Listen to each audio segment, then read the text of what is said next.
Hi, Peter Charles of Hooked for Life Fly Fishing, and today we're going to tie a Marabou jig. Yeah, this is a conventional tie, not a fly fishing tie.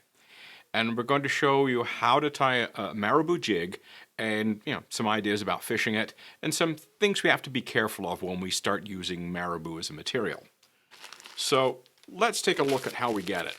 It comes in packs like this. And it's a feather, and I'll show you one that's not in the pack. Here we go.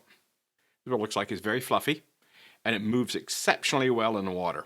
I mean, just the slightest amount of motion in the water and these barbs just flutter like mad.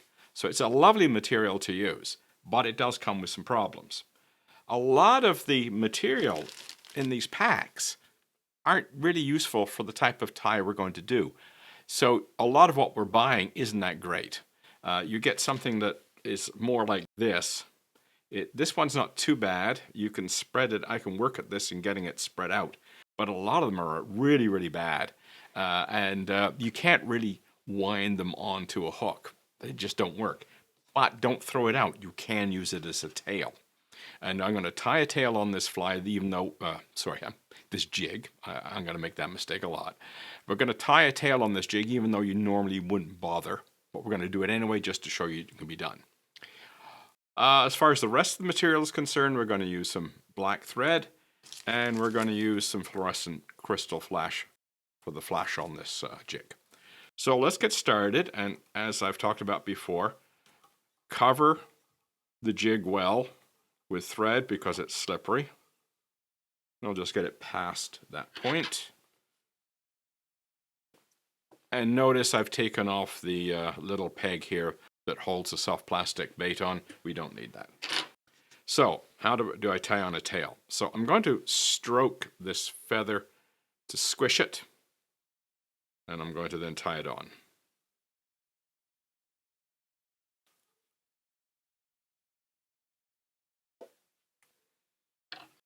And we'll clip off the waist here. Now we'll just finish that up. Now, I have prepared some feathers already, and I have two I want to show you. This is not a bad feather, but it wants to curve. And you can't afford to throw all of these away, so I've got a really nice feather, and I got one that's not so great. We're going to put both on, and we'll see what we get for a problem. So I'm going to start with this one. It's the same color as the tail. So when we tie on Marabou, we grab the tip and stroke the rest of the barbs away, and the tips are very delicate. The quill breaks easy, so you have to be careful when you're doing this. So I'm just going to tie this on, tie the tip in, fold it back, and I'll get my thread out of the way. Now at the end, you'll notice I've stripped some off, and this gives me room for my hackle pliers.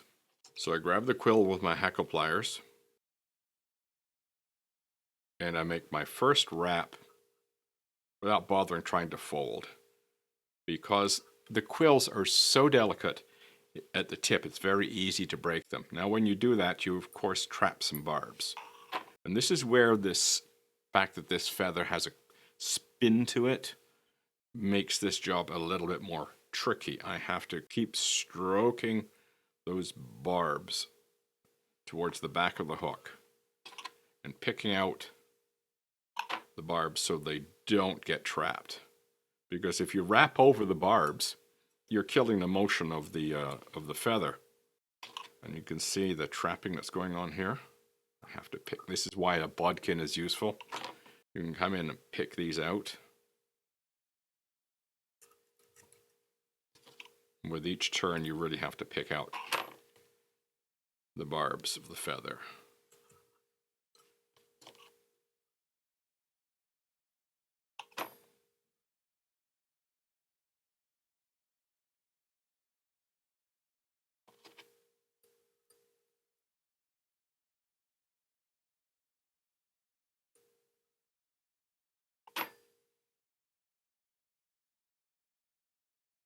Okay. Now we can wind that down.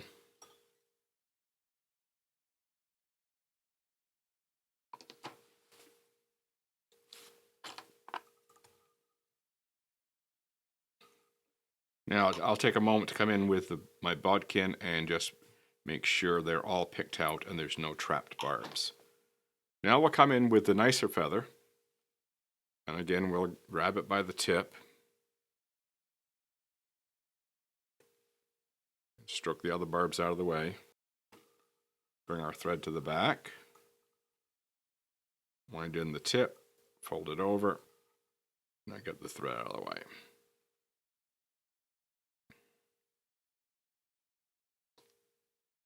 Attach our hackle pliers.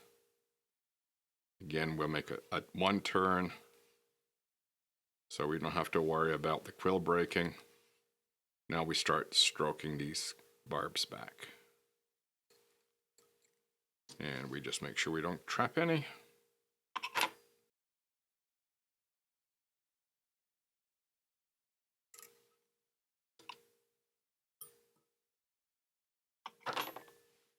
You can see it's taking me less effort to pick out the barbs because the feather is flat. It doesn't have that twist to it.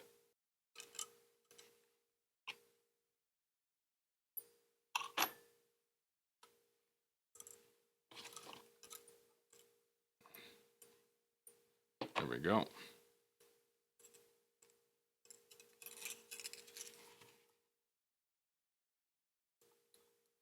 If you got any strays, stroke them back. Now just snip off don't snip your thread, just snip the quill.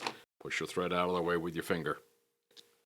So I'll just push this back and make sure we don't have any strays going forward. Okay, at this point we're going to put in our flash, and we want the flash to go all the way around. So the easiest way to do that is don't do it all in one chunk, because it won't work very well. You know, pull out what you need, but we're going to do just a few at a time. So I've got my section, a few of them pulled out. Find the middle, grab it by the middle. You can see I'm holding it by the middle. Come in and then what you do is with your thumb is just spread them like that. And then we can just take half of them and just move them around.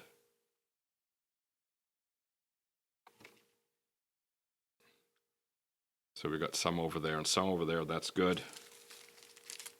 So this is not a precise science, you don't have to get it perfect, but you just want enough of the flash to be spread around.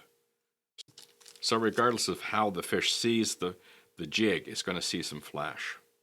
And we'll just put a little bit on this side.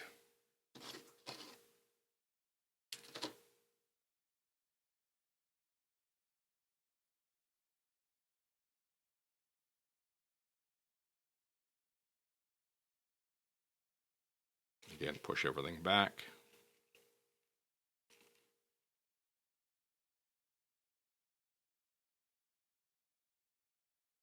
Now, marabou gets a little bit easier to deal with if it's slightly damp.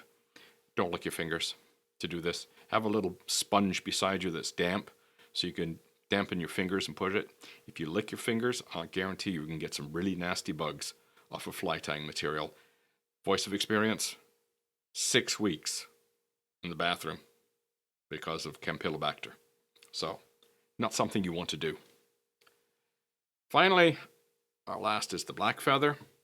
Same as before. We are going to stroke the barbs back, get hold of the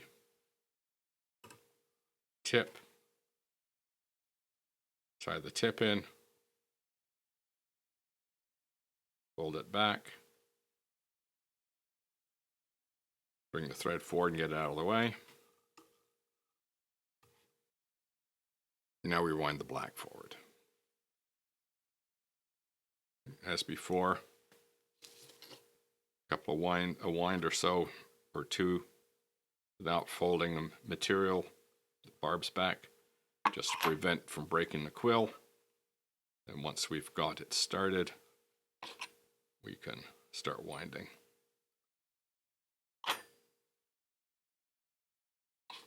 Again, picking the barbs out. See, it goes faster with a good feather. with that awkward feather with the twist in it, I was having to fight it the whole way. Now we get our quill. Move the hackle pliers. We get our quill trapped.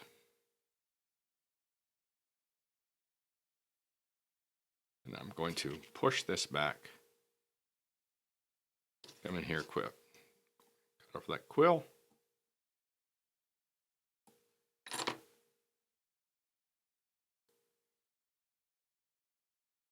We'll bind this down, and then we'll finish it off and put in some head cement. Put our half hitches in. Make sure they're nice and tight.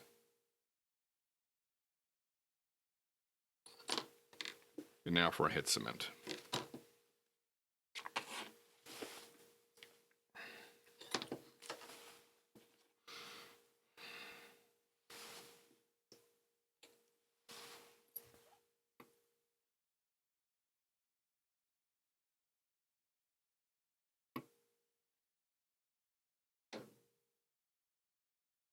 Head cement keeps the threads from coming unwrapped. When a fish grabs hold of this, the threads don't come undone. Okay, there we have our Marabou jig. I'll just take care of that. Flip those out of the way. See it better? Okay, there's our Marabou jig. We've got two colors of chartreuse in there. We've got a darker one and a lighter one. Gives it a little contrast. We've got a tail. We've got some flash that's spread all over the place. When this gets wet, it slicks down. When you pull it, it collapses. And then when you release tension, it pops. The Marabou will pop back up. It really looks alive. As it's going through the water, it's just doing this. If you jig it, this is the motion you're going to get.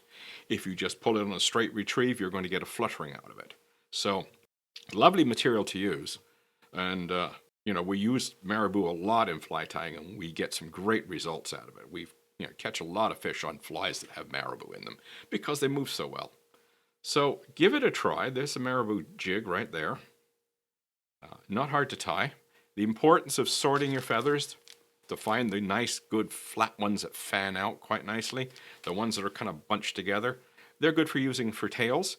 But when you try to wind them, they become a pain. And you see the feather I had to fight with that was kind of bunched together and had a bit of a twist. I used it just to illustrate, they're more of a pain to use. You can use them, but you're going to be fighting them the whole time. So that's the nature of using Marabou. You're going to get some good feathers in a pack, and you're going to get some lousy feathers in the pack. Use the lousy feathers for tails, and use the good feathers for winding. So there we go, Marabou jig. Very effective. You can use it for walleye, you can use it for bass, you can use it for steelhead, you could use it for Chinook salmon, you name it. And just vary the colors up and they'll work. Cheers.